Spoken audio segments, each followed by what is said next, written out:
നിങ്ങളൊരു കാര്യം മനസ്സിലാക്കണം. ധാരാളം ഹിന്ദു കുടുംബങ്ങളിൽ നല്ല കഴിവും പ്രാഗൽഭ്യവുമുള്ള ചെറുപ്പക്കാരുണ്ട്. അവരുടെ ആരുടെ ചിത്രങ്ങൾ വാങ്ങാണ്ട് ഈ പറയുന്ന ഗുരുവായൂർ ഭക്തരാരും തയ്യാറാവില്ല. കാരണം മറ്റൊന്നുമല്ല, ജസ്ന സലീമിനെ പോലെ ഫെയിം ആ കുട്ടികൾക്ക് ആർക്കും ഇല്ല. അത് തന്നെയാണ് യാഥാർത്ഥ്യം. നിങ്ങളൊരു കാര്യം മനസ്സിലാക്കണം. കേരളത്തിൽ നിലനിൽക്കുന്ന ഒരു നിയമത്തെയാണ് ഇവൾ വെല്ലുവിളിക്കുന്നത്. അതായത് അഹിന്ദുക്കളായിട്ടുള്ള വ്യക്തികൾക്ക് ദേവസ്വം ബോർഡ് ക്ഷേത്രങ്ങളിൽ പ്രവേശനമില്ല എന്നുള്ള സർക്കാർ നിയമത്തെയാണ് ഇവൾ പരസ്യമായിട്ട് ലംഘിച്ചുകൊണ്ടിരിക്കുന്നത്. യാതൊരു നടപടിയും ഉണ്ടാവുന്നില്ല. Hi guys, welcome back to new video. എല്ലാവർക്കും പുതിയൊരു വീഡിയോയിലേക്ക് സ്വാഗതം. ജസ്ന സലീമാണ് നമ്മുടെ ടോപ്പിക്ക്. മാക്സിമം ലൈക്ക് അടിച്ചും കമന്റ് ചെയ്തും ഈ ഒരു വീഡിയോ കാണാൻ ശ്രമിക്കുക. കാരണം മറ്റൊന്നുമല്ല, ഞങ്ങളുടെയൊക്കെ ഈ വീഡിയോ കണ്ടിട്ട് ആരെങ്കിലും ഒരാൾ നാളെ ആ ക്ഷേത്രത്തിൽ വെച്ച് ഇവിടെ നിന്ന് തടയുകയാണെങ്കിൽ അത് വാർത്തയാകും. വാർത്തയായി കഴിഞ്ഞാൽ ബന്ധപ്പെട്ട അധികാരികൾ ഇടപെടുകയും അതിന്മേൽ നടപടി ഉണ്ടാകുകയും ചെയ്യും. ഇനി ഒരു പക്ഷെ അവർ നടപടി എടുത്തില്ല എന്ന് വെക്കൂ, ഒരാളൊന്ന് തടഞ്ഞു കാണിച്ചാൽ മതി. ആ 1 നാളെ 2 ആവും, 2 4 ആവും, 4 6 ആവും, 6 8 ആവും, 8 10 ആവും. 10-ന് മുകളിലേക്ക് പോകാണ്ട് ഈ ഒരു വിഷയത്തിൽ ബന്ധപ്പെട്ട അധികാരികൾ കാത്തു നിൽക്കില്ല. കാരണം അവർക്കറിയാം, അങ്ങനെ കാത്തു നിന്ന് കഴിഞ്ഞാൽ ഈ ഒരു വിഷയം പല തരത്തിലേക്ക് ഡൈവേർട്ടായി പോകും. അതിന് അവരെന്തായാലും തയ്യാറാവില്ല. അതാണ് വാസ്തവം. അതുകൊണ്ടാണ് പറഞ്ഞത്, മാക്സിമം ഈ വീഡിയോസ് ഒക്കെ ജനങ്ങളിലേക്ക് എത്തിക്കേണ്ടത് നിങ്ങൾ തയ്യാറാവണം. നിങ്ങളൊരു കാര്യം മനസ്സിലാക്കണം. കോഴിക്കോട് കൊയിലാണ്ടി സ്വദേശിയായിട്ടുള്ള സലീമിന്റെ ഭാര്യ ജസ്നയ്ക്ക് അവരുടെ 3ാമത്തെ പ്രഗ്നൻസി ടൈം വരെ ഒരു ചിത്രം പോലും വരയ്ക്കാൻ അറിയില്ലായിരുന്നു. 3ാമത്തെ പ്രഗ്നൻസി ടൈമിൽ ആദ്യമായിട്ട് ജസ്ന ഒരു ചിത്രം വരച്ചു. അതും ഭഗവാൻ ശ്രീകൃഷ്ണന്റെ ചിത്രം. ആ ചിത്രം തൊട്ടടുത്ത മനയിലെ തിരുമേനിക്കും കുടുംബത്തിനും കൈമാറുന്നു. തിരുമേനിക്ക് അവിടെ വിവാഹം കഴിച്ചിട്ട് വർഷങ്ങളായിട്ടും കുഞ്ഞുങ്ങളില്ല. അങ്ങനെ എനിക്ക് ജസ്ന നൽകിയ ചിത്രത്തെ അദ്ദേഹം പൂജിക്കുന്നു. ആ പൂജ ചെയ്തതിന്റെ ഫലമായിട്ട് അദ്ദേഹത്തിന് ഒരു ഉണ്ണി പിറക്കുന്നു. അതോടുകൂടി ജസ്ന സലീം എന്ന് പറയുന്ന ചിത്രകാരി നമ്മുടെ കേരളത്തിൽ പ്രശസ്തയാവുന്നു. ഉണ്ണിക്കണ്ണന്റെ ചിത്രം വരയ്ക്കുന്ന മുസ്ലിം യുവതി, അതാണ് ടാഗ് ലൈൻ. ആ ഒരു ടാഗ് ലൈൻ യൂസ് ചെയ്തുകൊണ്ട് അവൾ നടത്തിയ കച്ചവടങ്ങൾ വളരെ വലുതായിരുന്നു. 25,000 35,000 രൂപയായിരുന്നു അവൾ വരയ്ക്കുന്ന ഓരോ ചിത്രത്തിന്റെ വില.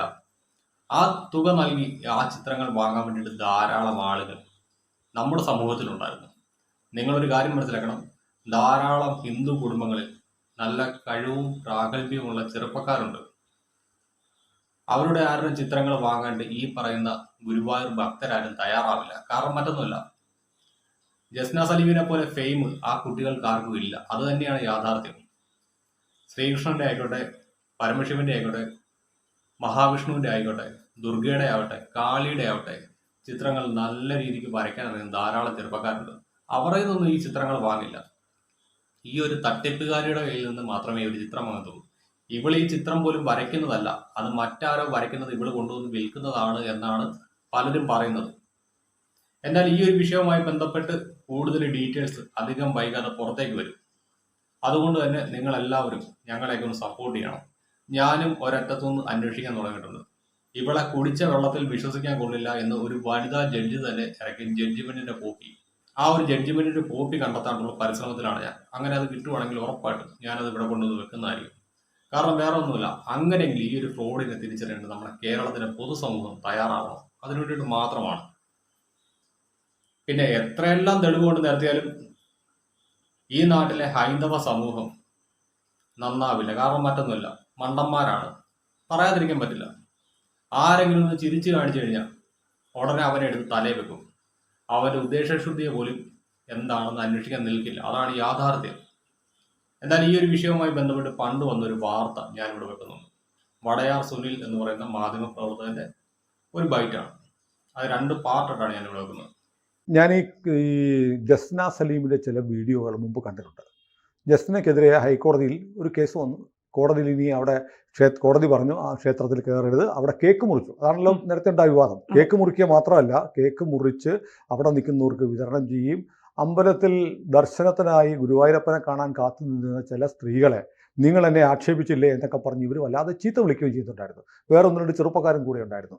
അതിനെ തുടർന്നാണ് അന്ന് കേസുണ്ടായത്. കേസുണ്ടായപ്പോഴത്തേക്ക് ക്ഷേത്രത്തിലേക്ക് ഇനി കയറാൻ പറ്റില്ല, ഇങ്ങനെ കേക്ക് മുറിക്കാൻ പാടില്ല എന്ന് മാത്രമല്ല, ക്ഷേത്രത്തിനുള്ളിൽ ഇനി വീഡിയോഗ്രാഫിയും ഒക്കെ പാടില്ല എന്ന് പറഞ്ഞ് വിവാഹവും ഒക്കെയായി ബന്ധപ്പെട്ടല്ലാത്ത വീഡിയോഗ്രാഫി ഉൾപ്പെടെ നിരോധിച്ചുകൊണ്ട് ഹൈക്കോടതി ഒരു ഉത്തരവിട്ടു. ആ ഉത്തരവിനെ ജസ്ന 1-2 തവണ വ്യാഖ്യാനിക്കുന്നത് ഞാൻ കണ്ടിരുന്നു. അത് ഞാനവിടെ കയറരുതെന്ന് പറഞ്ഞിട്ടില്ല, എനിക്കെതിരെയല്ല എന്നൊക്കെ പറഞ്ഞ് അവർ ഈ വ്യാഖ്യാനിച്ച് കിടന്ന് മെഴുകുന്നുണ്ട്. അപ്പോഴേ ഞാൻ ഓർത്തു ഈ സ്ത്രീക്ക് ഒരു പണി വരുന്നുണ്ട് എന്ന്. കാരണം ഒന്നുകിൽ ഇവർക്ക് കാര്യമായ വിവരമില്ലെന്ന് തോന്നുന്നു. ഹൈക്കോടതിയുടെ വിധി എന്താണെന്ന് ഇവർ വിധി പകർപ്പൊഴുപ്പ് കണ്ടിട്ടുണ്ടാവുമോ അല്ലെങ്കിൽ വായിച്ച് മനസ്സിലാക്കിയിട്ടുണ്ടോ എന്നുള്ള സംശയം ഉണ്ടായിരുന്നു. പിന്നെ ഈ ഭക്തി എന്ന് പറയുന്നത് ഒരാളുടെ ആത്മനിഷ്ഠമായ കാര്യമാണ്. ഇപ്പോൾ ഗുരുവായൂരപ്പനോട് ഒരാൾക്ക് ഭക്തി തോന്നാം, അതിന് കുഴപ്പമൊന്നുമില്ല. പക്ഷേ ഗുരുവായൂർ ക്ഷേത്രത്തിൽ പ്രവേശിക്കുന്നതിന് കേരളത്തിലെ നിയമപ്രകാരം നേരത്തെ കേരള ഹൈക്കോടതിയുടെ വിധിയെ തുടർന്ന് കേരള സർക്കാർ രൂപീകരിച്ച ഒരു നിയമമുണ്ട്. കേരളത്തിലെ ദേവസ്വം ബോർഡിൻ്റെ ക്ഷേത്രങ്ങളിൽ ഹിന്ദുക്കൾക്ക് മാത്രമേ പ്രവേശനമുള്ളൂ. അതുകൊണ്ടാണ് ദേവസ്വം ബോർഡിൻ്റെ ക്ഷേത്രങ്ങളിൽ അഹിന്ദുക്കൾക്ക് പ്രവേശനമില്ല എന്ന ബോർഡ് വെച്ചിരിക്കുന്നത്. നിങ്ങളൊരു കാര്യം മനസ്സിലാക്കണം. കേരളത്തിൽ നിലനിൽക്കുന്ന ഒരു നിയമത്തെയാണ് ഇവർ വെല്ലുവിളിക്കുന്നത്. അതായത് അഹിന്ദുക്കളായിട്ടുള്ള വ്യക്തികൾക്ക് ദേവസ്വം ബോർഡ് ക്ഷേത്രങ്ങളിൽ പ്രവേശനമില്ല എന്നുള്ള സർക്കാർ നിയമത്തെയാണ് ഇവിടെ പരസ്യമായിട്ട് ലംഘിച്ചുകൊണ്ടിരിക്കുന്നത്. യാതൊരു നടപടിയും ഉണ്ടാവുന്നില്ല. സത്യം പറഞ്ഞ ആ ഒരു നിയമത്തിനോട് എനിക്കും യോജിപ്പില്ല. കാരണം മറ്റൊന്നുമല്ല, ഹിന്ദു എന്ന് പറയുന്നത് ഒരു മതമല്ല, അതൊരു സംസ്കാരമാണ്. വസുദൈവ കുടുംബകം എന്നാണ് അതിനെ പറയുന്നത്. എല്ലാത്തിനെയും ഉൾക്കൊള്ളുന്നതാണ് ഹിന്ദു എന്ന് പറയുന്ന സംസ്കാരം. ആ ഒരു സംസ്കാരത്തിൽ ആകൃഷ്ടരായിട്ട് ധാരാളം ആളുകൾ എത്തുന്നു. അവര് ഈ പറയുന്ന യേശുവിനെ ആരാധിക്കും, നബിയെ ആരാധിക്കും, ഭഗവാൻ ശ്രീകൃഷ്ണനെ ആരാധിക്കും, ശിവനെ ആരാധിക്കും, അതേപോലെ തന്നെ വിഷ്ണുവിനെ ആരാധിക്കും. പക്ഷെ അവരുടെ പേര് ചിലപ്പോൾ ജോസഫ് എന്നോ തോമസ് എന്നോ അല്ലെങ്കിൽ അബൂബക്കർ എന്നൊക്കെ ആയിരിക്കും. അതിൻ്റെ പേരിൽ അവരുടെ ആരാധനാ സ്വാതന്ത്ര്യം ലംഘിക്കുന്നതിനോട് എനിക്ക് യോജിപ്പില്ല. പക്ഷെ ഇവള് ആ അമ്പലത്തിൽ വരുന്നത് മനഃപൂർവ്വം പ്രശ്നങ്ങൾ ഉണ്ടാക്കാൻ വേണ്ടിയിട്ടാണ്. ഇവളെ കയറ്റാമെങ്കിൽ എന്തുകൊണ്ട് യേശുദാസിനെ കയറ്റിക്കൂടാ? അദ്ദേഹം ശബരിമലയിൽ പോകുന്ന ഒരു വ്യക്തിയാണ് വ്രതശുദ്ധിയോടുകൂടി. അതേപോലെ തന്നെ ധാരാളം ക്ഷേത്രങ്ങളിൽ പോകുന്ന ഒരു വ്യക്തിയാണ്. എന്തുകൊണ്ട്? അദ്ദേഹത്തിന്റെ ഏറ്റവും വലിയ ആഗ്രഹമാണ് ഗുരുവായൂർ അമ്പലത്തിൽ ഒന്നും കയറി തൊഴണമെന്ന്. അതിനിന്ന് അവർ അംഗീകരിച്ചിട്ടുണ്ടോ? അദ്ദേഹത്തിനില്ലാത്ത എന്ത് ക്വാളിഫിക്കേഷനാണ് ഇവർക്കുള്ളത്? കുറച്ച് ചെറുപ്പക്കാരുടെ ജീവിതം തുറച്ചതോ? ഇവളൊരു പക്ക ഹണി ട്രാപ്പുകാരിയാണെന്ന് ഒരു കോടതി വിധി വരെ വന്നിട്ടും ഇവളെ ഇപ്പോഴും തലയിൽ ചുമന്നു തുടങ്ങുന്ന ധാരാളം ആളുകളുണ്ട്. അതൊക്കെ കാണുമ്പോൾ സത്യം പറഞ്ഞാൽ സങ്കടം തോന്നും. ഇവൾ ആ അമ്പലത്തിൽ കാണിക്കാത്ത തോന്നിവാസങ്ങളൊന്നുമില്ല. മുട്ട കലർന്ന കേക്ക് കൊണ്ടുവന്ന് കട്ടിക്കുക, ആ ക്ഷേത്രത്തിൽ ദർശനത്തിന് എത്തുന്ന സ്ത്രീകളെ ചീത്ത വിളിക്കുക, അവിടെ റീലെടുക്കുക, കണ്ണന്റെ വിഗ്രഹത്തിൽ കൊണ്ട് മാല ചാർത്തുക. കഴിഞ്ഞ ദിവസം പോയിരുന്ന് പായസമായിട്ടുണ്ട്. എന്തെല്ലാം തോന്നിവാസങ്ങൾ! ആ ക്ഷേത്രത്തിന്റെ ആചാര അനുഷ്ഠാനങ്ങളെ മുഴുവൻ വെല്ലുവിളിക്കുന്ന തരത്തിൽ എന്തെല്ലാം പരിപാടികൾ ഇവിടെ ചെയ്തു. എന്തെങ്കിലും നടപടി ഉണ്ടായോ? അതുകൊണ്ടാണ് പറഞ്ഞത് ഭക്തരായിട്ടുള്ള ആളുകൾ ശക്തിയായിട്ട് ഇവക്കെതിരെ പ്രതിഷേധമായിട്ട് രംഗത്ത് വരണം. നിങ്ങളൊരു കാര്യം മനസ്സിലാക്കണം. സുപ്രീം കോടതി വിധിയുടെ അടിസ്ഥാനത്തിൽ യുവതീ പ്രവേശനവുമായിട്ട് ശബരിമലയിൽ വന്ന സർക്കാർ എന്തുകൊണ്ട് തോറ്റു പിന്മാറി? ശരിയാണ്, അവർ ഒരു വട്ടം സ്ത്രീകളെ കയറ്റി. പക്ഷെ പിന്നീട് എന്തുകൊണ്ട് ആ ധൈര്യം അവർക്കുണ്ടായില്ല? കാരണം ഭക്തരുടെ പ്രതിഷേധം. അതിനെ ഭയന്നു. ഈ നാട്ടിലെ ഏതൊരു മതവിഭാഗമാണെങ്കിലും അതൊരു വോട്ട് ബാങ്ക് ആണ്. കൃത്യമായിട്ട് യൂട്ടിലൈസ് ചെയ്യാൻ അറിയാവുന്നവന് പല കാര്യങ്ങളും നേടിയെടുക്കാൻ പറ്റും. അത് ഇനിയെങ്കിലും ഈ നാട്ടിലുള്ള ഹൈന്ദവ സമൂഹം മനസ്സിലാക്കണം. അല്ലെങ്കിൽ ഇമാതിരിയുള്ള പുഴുക്കുത്തുകൾ വന്ന് നമ്മളുടെ ഓരോ ഐഡന്റിറ്റിയും ഇല്ലാതാക്കിക്കൊണ്ടിരിക്കും.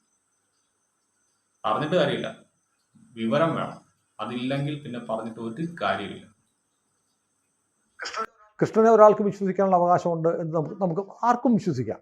കാരണം എനിക്ക് തോന്നുന്നു കേരളത്തിൽ ഏറ്റവും കൂടുതൽ ആളുകൾ മറ്റ് സമുദായങ്ങളിൽ ക്രൈസ്തവരും മുസ്ലിങ്ങളും ഒക്കെ ഇഷ്ടപ്പെടുന്ന ഒരു കഥാപാത്രം ഈ കുസൃതിക്കാരനായ ഓമനക്കണ്ണനെ ഇഷ്ടപ്പെടാത്ത ആരുമില്ല. കുട്ടികളുള്ള എല്ലാവർക്കും അവരുടെ കുഞ്ഞിനെ പോലെ ഓമനത്വമുള്ള ഒരാളാണ് ഉണ്ണിക്കണ്ണൻ. അതുകൊണ്ട് കൃഷ്ണനെ എല്ലാവർക്കും ഇഷ്ടമാണ്. പക്ഷെ കൃഷ്ണനെ ഇഷ്ടമാണ് എന്നത് ഒരു കച്ചവട താല്പര്യത്തോടെ ജസ്ന ഉപയോഗിച്ചോ എന്നതാണ് സംശയം. കൃഷ്ണൻ്റെ പടം വരച്ച് ആ പടത്തിന് ലോകത്തില്ലാത്ത വില ഇട്ട് കൃഷ്ണഭക്തരെ, മുസ്ലിം പെൺകുട്ടി കൃഷ്ണൻ്റെ ചിത്രം വരച്ചപ്പോൾ അതിനെന്തോ അമൂല്യമായ സംഭവമാണെന്ന് കരുതി പാവപ്പെട്ട മണ്ടന്മാരായ ഹിന്ദുക്കൾ ഇതൊക്കെ വാങ്ങിച്ചുകൊണ്ട് പോയി. ഇതായിരുന്നു ജസ്നയുടെ കച്ചവടം. പിന്നീട് നമ്മുടെ ചില സുരേഷ് ഗോപിക്കൊക്കെ അബദ്ധം പറ്റി. സുരേഷ് ഗോപി ഒരു പടം വാങ്ങിച്ച് മോദിജിക്ക് കൊടുത്തു. സുരേഷ് ഗോപിക്ക് ചില സമയത്ത് പറ്റുന്ന അബദ്ധങ്ങളിലൊന്നാണ്. ആ അബദ്ധങ്ങളിൽ സുരേഷ് ഗോപി ഇപ്പോൾ ഖേദിക്കുന്നുണ്ടാവാം. പക്ഷേ ജസ്ന ഇപ്പോൾ ഇതല്ല, കോടതി പോലും പറഞ്ഞിട്ടും വീണ്ടും ഗുരുവായൂർ കയറി കാണിച്ച പോക്കൃത്തരത്തിനെ നമുക്ക് ന്യായീകരിക്കാൻ പറ്റില്ല. സുരേഷ് ഗോപിയോട് എനിക്ക് ഈ ഒരു കാര്യത്തിൽ മാത്രമേ എതിർപ്പുള്ളൂ. കാരണം കാരണമല്ല, ഇതേപോലെ ഒരു ഫ്രോഡിനെ നിങ്ങളൊരു ചിത്രം വാങ്ങിയെന്ന് പറയുമ്പോൾ എനിക്കത് ഉൾക്കൊള്ളാൻ പറ്റുന്നില്ല. ഒരു വ്യക്തിയുമായിട്ട് സമ്പർക്കം പുലർത്തുമ്പോൾ കൃത്യമായിട്ട് അയാളുടെ പാസ്റ്റ് എന്താണെന്നൊന്ന് ചെക്ക് ചെയ്യുന്നത് നല്ലതായിരിക്കും. അല്ലെങ്കിൽ നിങ്ങൾ നാറും. ഇതാണ് എനിക്ക് പറയാനുള്ളത്. കാരണം പറ്റുന്നില്ല, നിങ്ങളിപ്പോൾ ഒരു കേന്ദ്രമന്ത്രിയാണ്. നിലവിൽ ഈ പറഞ്ഞ ജസ്ന സലീമായിട്ട് കോണ്ടാക്ട് ഉണ്ടോ ഇല്ലയോ എന്ന് എനിക്കറിയത്തില്ല. ഒരു കാലഘട്ടത്തിൽ നിങ്ങൾക്കും ഉണ്ടായിരുന്നു, BJPയിലെ പല നേതാക്കന്മാർക്കും ഉണ്ടായിരുന്നു. പക്ഷെ കുറെ അധികം ആളുകൾ അന്നേരവും ഇവരെ എതിർക്കുന്നവരുണ്ടായിരുന്നു. കാരണം മറ്റൊന്നുമല്ല, ഇവരാരാണ് എന്താണെന്നുള്ള വ്യക്തമായിട്ടുള്ള ധാരണ BJPയിലെ പല നേതാക്കന്മാർക്കും ഉണ്ട്. അതുകൊണ്ടാണ് ലസീത പാലക്കലിനെ പോലുള്ള ആളുകളെല്ലാം ഇവൾക്കെതിരെ രംഗത്ത് വരുന്നത്. ഇവൾക്കെതിരെ രംഗത്ത് വന്നിരിക്കുന്ന മുഴുവൻ ഈ പറഞ്ഞ സംഘപരിവാർ പ്രസ്ഥാനത്തിന്റെ ഭാഗമായിട്ട് പ്രവർത്തിക്കുന്ന ആളുകളാണ്. അവരാണ് ഇവളുടെ പല കാര്യങ്ങളും പുറത്തേക്ക് കൊണ്ടുവന്നത്. അതിലൂടെയാണ് ഇപ്പോൾ ഗുരുവായൂർ അമ്പലത്തിൽ ഇവൾ ഒരു ന്യൂസൻസ് ആയിട്ട് മാറിയതാണെന്ന് ജനങ്ങൾ തിരിച്ചറിയാൻ തുടങ്ങിയതെന്നാണ് എനിക്ക് തോന്നുന്നത്. കാരണം ലസീത പാലക്കലിനെ പോലെയുള്ളവരാണെങ്കിലും മറ്റു പല ആളുകളാണെങ്കിലും ഇവളുടെ ഹണി ട്രാപ്പ് കേസ് ഉൾപ്പെടെ പലതും പൊക്കിക്കൊണ്ടുള്ളതാണ്. പിന്നെ ഈ 10-25,000 രൂപ കൊടുത്ത് വാങ്ങാണ്ട് ഈ ചിത്രത്തിനകത്ത് എന്താണ് പ്രത്യേകത ഉള്ളത്? വേണമെങ്കിൽ ആ ചിത്രം എങ്ങനെ വരയ്ക്കാം എന്നുള്ളത് ഞാൻ അടുത്ത് തന്നെ കാണിച്ചു തരാം. ഈ ഒരു വിഷയവുമായി ബന്ധപ്പെട്ട് ഞാൻ നേരത്തെ വീഡിയോ ചെയ്തുകൊണ്ടിരുന്ന ടൈമിൽ എന്നെ ഒരു കലാകാരൻ വിളിച്ചതാണ്. ഇവൾ എങ്ങനെയാണ് ഈ ചിത്രം കൃത്യമായിട്ട് വരയ്ക്കുന്നതെന്ന്. അതിന് കൃത്യം പറഞ്ഞ ഒരു 500 രൂപയുടെ ചിലവേ ഉള്ളൂ. ആ 500 രൂപ ചിലവഴിച്ച് വരയ്ക്കുന്ന ഒരു ചിത്രമാണ് ഇപ്പോൾ 25,000 രൂപയ്ക്ക് 30,000 രൂപയ്ക്ക് ഇപ്പോൾ വിറ്റുകൊണ്ടിരിക്കുന്നത്. അത് വേണം ഞാൻ കാണിച്ചു തരാം അധികം വൈകാതെ തന്നെ. എന്തായാലും ഈ ഒരു കളി മുന്നോട്ട് പോട്ടെ. മുന്നോട്ട് പോകുമ്പോഴത്തേക്ക് ആ ജഡ്ജ്മെന്റ് കോപ്പിയും ഹണി ട്രാപ്പ് കേസും എല്ലാം ഓരോന്നോരോന്നായിട്ട് പുറത്തോട്ട് വരുമല്ലോ. ആ കൂട്ടത്തിൽ തന്നെ നമുക്കിത് പൊട്ടിക്കാം. അപ്പോൾ ശരി എന്നാ, ബൈ.